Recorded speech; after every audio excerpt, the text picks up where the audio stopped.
Good morning students. Myself Hem Singh Shekhawat, assistant professor government law college Nagaur.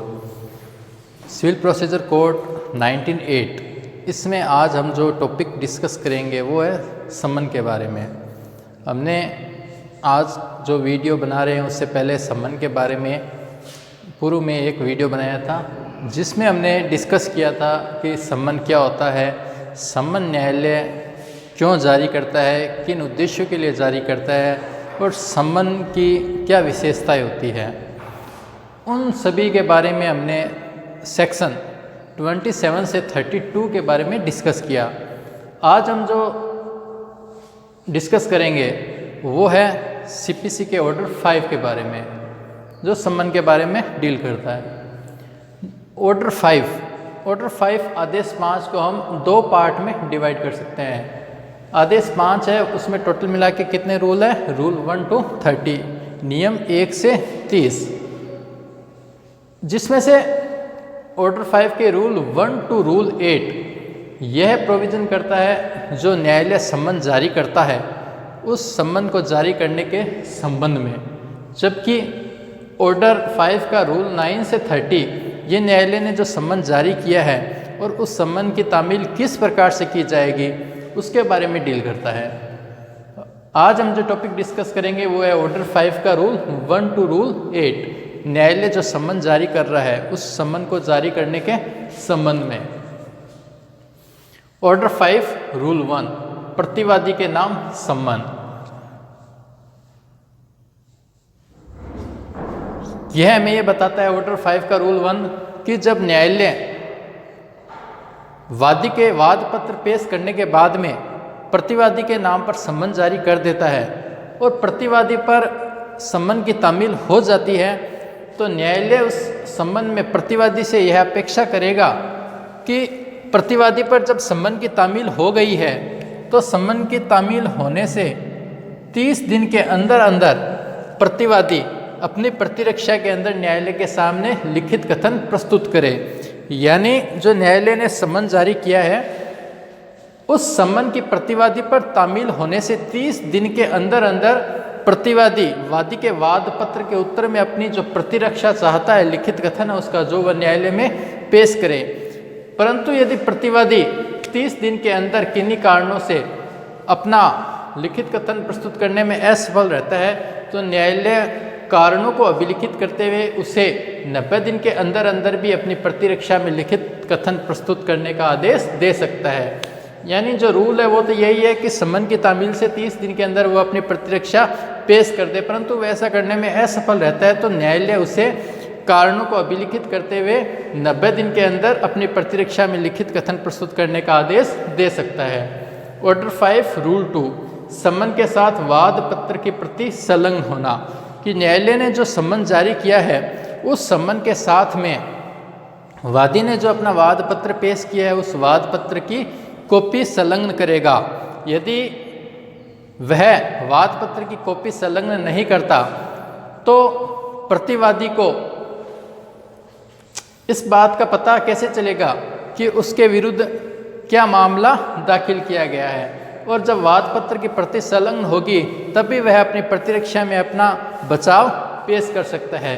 तो सम्मन के साथ में हमेशा वाद पत्र की कॉपी संलग्न होना आवश्यक है। ऑर्डर 5 रूल 3, प्रतिवादी या वादी को व्यक्तिगत रूप से उपस्थित होने का आदेश। न्यायालय जिसने सम्मन जारी किया है वह सम्मन में यह भी आदेश दे सकता है कि प्रतिवादी या वादी न्यायालय के सामने व्यक्तिगत रूप से उपस्थित हो। जहां न्यायालय को यह प्रतीत होता है कि प्रतिवादी या वादी की व्यक्तिगत रूप से उपस्थिति हो सकती है तो ऐसी कंडीशन में न्यायालय वादी या प्रतिवादी को न्यायालय में व्यक्तिगत रूप से उपस्थित होने का आदेश देगा। ऑर्डर 5 रूल 4, व्यक्तिगत उपस्थिति से छूट, यानी न्यायालय किन परिस्थितियों में वादी अथवा प्रतिवादी को न्यायालय में व्यक्तिगत रूप से उपस्थित होने से छूट दे सकता है उसके बारे में ऑर्डर 5 का जो रूल 4 है वो हमें बताता है। फर्स्ट,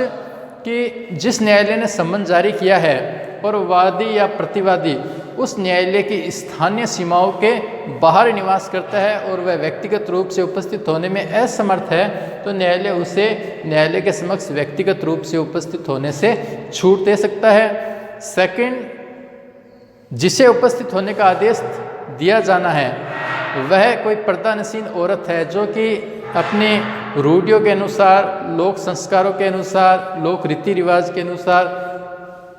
लोगों के समक्ष नहीं आ सकती, तो न्यायालय उस पर्दानशीन औरत को भी व्यक्तिगत रूप से उपस्थित होने से छूट दे सकता है। अथवा वह व्यक्ति सीपीसी के सेक्शन 133 के अंदर जो व्यक्तियों का उल्लेख किया गया है उन व्यक्तियों में से है, तो उन्हें भी न्यायालय व्यक्तिगत रूप से उपस्थित होने से छूट दे सकता है। सेक्शन 133 के अंदर कौन कौन से व्यक्ति बताए गए हैं? राष्ट्रपति, भारत का राष्ट्रपति, भारत का उपराष्ट्रपति, राज्यों के राज्यपाल, संघ या राज्यों के जो मंत्रीगण है वो, सुप्रीम कोर्ट या हाई कोर्ट के जजेस, विधानसभा का अध्यक्ष या विधान परिषद का सभापति,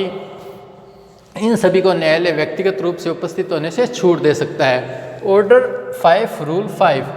जो न्यायालय सम्मन जारी करेगा उस सम्मन में न्यायालय इस बात का भी उल्लेख करेगा, विनिर्दिष्ट करेगा कि वो सम्मन उस मामले के विवादक इश्यूज को स्थिरीकरण के लिए है अथवा उस मामले को अंतिम रूप से निपटारे के लिए जारी किया गया है। यदि मामले के अंतिम रूप से निपटारे के लिए वह सम्मन जारी किया गया है तो क्या कंडीशन होगी उसमें? ऑर्डर 5 रूल 8 बताता है। ऑर्डर 5 का रूल 6 क्या कह रहे हैं? सम्मन में प्रतिवादी को उपस्थित होने का समय व दिन भी उल्लेखित होगा कि न्यायालय जो सम्मन जारी करेगा तो उस सम्मन में उस पर्टिकुलर तारीख और उस स्थान का उल्लेख करेगा जिस तारीख को न्यायालय के समक्ष प्रतिवादी को उपस्थित होना है अथवा अपनी प्रतिरक्षा में कोई लिखित कथन प्रस्तुत करना है, जिस पे प्रयोजन के लिए जारी किया गया है वो सम्मन, तो उस सम्मन में उस समय और उस तारीख का अंकन अवश्य होगा। ऑर्डर 5 रूल 7, प्रतिवादी के कब्जे में जो दस्तावेज है जिस पर उसका बचाव है पेश करने का आदेश। यानी ऑर्डर 5 का रूल 7 क्या कह रहा है? ऑर्डर 5 का रूल 7 हमें यह बताता है कि प्रतिवादी जिस डॉक्यूमेंट के आधार पर अपनी उस मामले में डिफेंस चाहता है, बचाव चाहता है, प्रतिरक्षा चाहता है, तो न्यायालय प्रतिवादी को सम्मन में आदेश देगा कि वह उस डॉक्यूमेंट को न्यायालय के समक्ष पेश करे अथवा उस डॉक्यूमेंट की जो कॉपी है उसे न्यायालय के सामने पेश करे जिस पर वह अपनी प्रतिरक्षा चाह रहा है। ऑर्डर 5 रूल 8 कि यदि जो सम्मन जारी किया गया उस सम्मन में यह निर्दिष्ट किया गया कि वह सम्मन उस मामले के अंतिम निपटारे के लिए जारी किया गया है, तो न्यायालय प्रतिवादी को अपने उन सभी साक्ष्यों को पेश करने का आदेश देगा उस तारीख को कि वह अपने जितने भी साक्षी है, जिनके एविडेंस, जिनके साक्ष्य के आधार पर वह अपना बचाव चाहता है, उन्हें न्यायालय के सामने पेश करे। तो ये हमने आज ऑर्डर 5 के रूल 1 टू रूल 8 के बारे में डिस्कस किया। अब जो न्यायालय सम्मन जारी करता है उस सम्मन की तामील किस किस प्रकार से हो सकती है उसके बारे में ऑर्डर 5 के रूल 9 टू 30 के बारे में हम अपने नेक्स्ट जो वीडियो है उसके बारे में डिस्कस करेंगे। थैंक्स।